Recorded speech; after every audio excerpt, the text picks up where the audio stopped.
రాజన్నకు hat trick విజయాన్ని అందించేందుకు కార్యకర్తలు, నాయకులు, మరి ముఖ్యంగా ప్రజలు నియోజకవర్గ వ్యాప్తంగా సిద్ధంగా ఉన్నారని, ప్రభుత్వ అందించిన సంక్షేమ పథకాలతో పాటు రాజన్న చేసిన మేలులు ప్రతి కుటుంబాన్ని తలుపు తట్టిందని వైఎస్ఆర్సీపీ పార్టీ జిల్లా ఉపాధ్యక్షులు గంటా చక్రయ్య ధీమా వ్యక్తం చేశారు. కాకినాడ జిల్లా తునిలో పాదయాత్రలో నియోజకవర్గ రాజకీయ వాతావరణం వేడెక్కిన సందర్భంగా వైసీపీని గెలిపించడానికి మేము సైతం సిద్ధమంటున్నాం. వైఎస్ఆర్సీపీ జిల్లా ఉపాధ్యక్షులు గంటా చక్రయ్యతో ఫేస్ టు ఫేస్ మా జర్నలిస్ట్ ప్రవీణ్. రాష్ట్ర వ్యాప్తంగా ఇప్పుడు రాజకీయాలకు సెన్సేషనమైన నినాదం వస్తుంది. నినాదం వినబడుతుంది. ఎక్కడ చూసినా సరే సిద్ధం సిద్ధం అంటూ వైసీపీ కేడర్ అంతా రానున్న ఎన్నికల్లో జగన్మోహన్ రెడ్డిని ముఖ్యమంత్రిగా చేయడానికి సిద్ధమనే ఒక నినాదంతో గ్రామాన్న పల్లెన ఇటు పట్టణాల్లో కానివ్వండి, కార్పొరేట్ సిటీల్లో కానివ్వండి, సిద్ధమనే ఒక నినాదంతో ముందుకెళ్తూ ముఖ్యమంత్రి రెండోసారి ముఖ్యమంత్రి చేయడానికి ఇటు కేడర్ కానివ్వండి, నాయకులు కానివ్వండి సిద్ధంగా ఉన్నారు. ఆ తరుణంలోనే జిల్లా ఉపాధ్యక్షులైన గంటా చక్రయ్య గారు ఈరోజు మనతో ఉన్నారు. ఆయనతో ఈ ఎన్నికల్లో ఇటు పార్టీని కానివ్వండి, నియోజకవర్గంలో దాడిచెట్టి రాజా గారిని కానివ్వండి గెలిపించడానికి ఏ విధంగా సిద్ధంగా ఉన్నారో నేను దానిపై ఆయనతో మాట్లాడే ప్రయత్నం చేద్దాం. చెప్పండి సార్, నియోజకవర్గంలో రాజా గారిని మరోసారి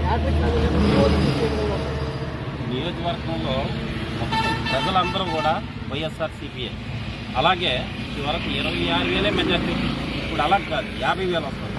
అదే కాకుండా దాడిచెట్టి రాజా గారు ప్రతి ఒక్కరికి కూడా ఏది ఎవరికి కూడా లోటు లేకుండా ఒక పెన్షనే కానీ, హౌసింగ్లోనే కానీ, అమ్మఒడే కానీ ఏది అటు మత కుల భేద పార్టీ భేదాలు లేకుండా ప్రతి ఒక్కరికి కూడా అందేలాగే చేశారు.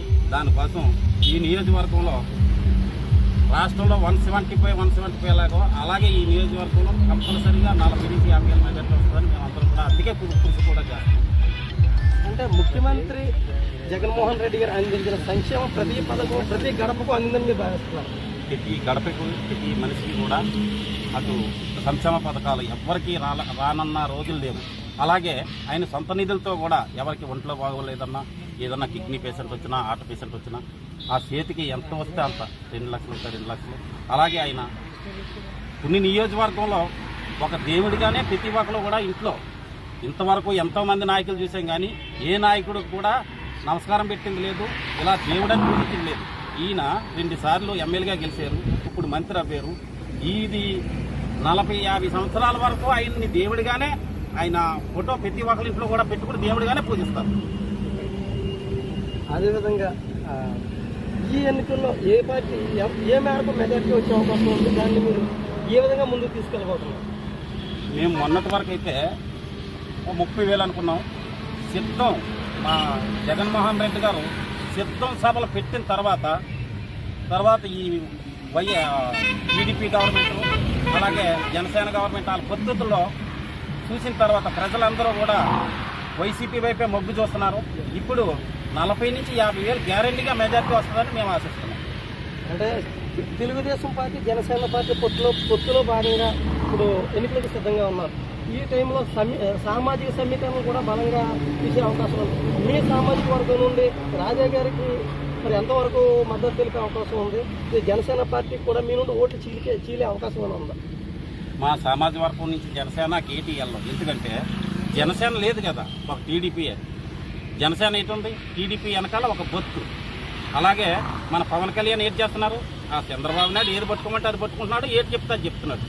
అతను దమ్ముంటే అతను ఒక్కడో నిలబడితే ఏమన్నా సామాజిక వర్గాల ఓట్లు కొన్ని అతనికి వెళ్తాయన్నా ఆశ ఉంది.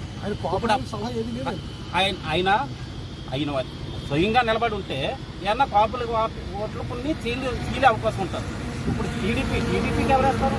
జనసేనలో ఉన్న కాపులే కాదు, సామాజిక వర్గం ఎవరైనా సరే టీడీపీ అంటే ఎవరు ఓటేరు. మన వైఎస్ఆర్సీపీకి అందరూ మొగ్గుగా ఉన్నారు. అలాగే బడుగు బలహీన ఎస్సీ ఎస్టీ ప్రతి ఒక్కరు కూడా వైసీపీ అంటే ఎందుకు మొగ్గు అంటే నేను ఇప్పుడు చెప్తున్నాను, రాజా గారు కానీ జగన్ గారు కానీ నీకు మంచి జరిగితేనే నాకు ఓటు వేయమ్మా అని ఇంటికి వెళ్ళి అడిగిన నీకు మంచి జరిగితేనే ఓటు వేయన్న నాయకుడు అప్పుడు మన జగన్ గారు, రాజా గారు. అది ఎవరినైనా ప్రతి గడపకి వెళ్ళి అడిగినా చెప్తారు. ఇప్పుడైనా సంక్షేమ పథకాలు ఎవరికి ఆగే అన్నది లేదు. ఏ పార్టీ అవని, ఏ వర్గం అవని, ఏ బడుగు బలహీన వర్గాలు అవని, ఎవరికైనా వాళ్ళ అలుగులైతే వాళ్ళకి సంక్షేమ పథకాలు అన్నీ అందజేశారు. ఏదేమైనా వచ్చే ఎన్నికల్లో జగన్మోహన్ రెడ్డి గారిని రెండోసారి ముఖ్యమంత్రి చేస్తాం. అదేవిధంగా నియోజకవర్గంలో దాడిచెట్టి రాజయ్య గారికి హ్యాట్రిక్ సాధించి విజయాన్ని అందించే విధంగా శక్తివంతంగా కృషి చేద్దాం. అదేవిధంగా జిల్లా ఉపాధ్యక్షులుగా ఉన్న తన వంతు బాధ్యతలను కూడా జిల్లా వ్యాప్తంగా తిరిగి పార్టీని మరింత బలోపేతం చేసి జిల్లాలో 7 సీట్లను కూడా వైసీపీ దక్కిగా ఉండే విధంగా తన వంతు కృషి చేస్తారని చెప్తున్నారు. Purse studio journalist Praveen. Sabbavaram మండల కేంద్రంలోని మండల విద్యా వనరుల కేంద్రంలో మెసేజ్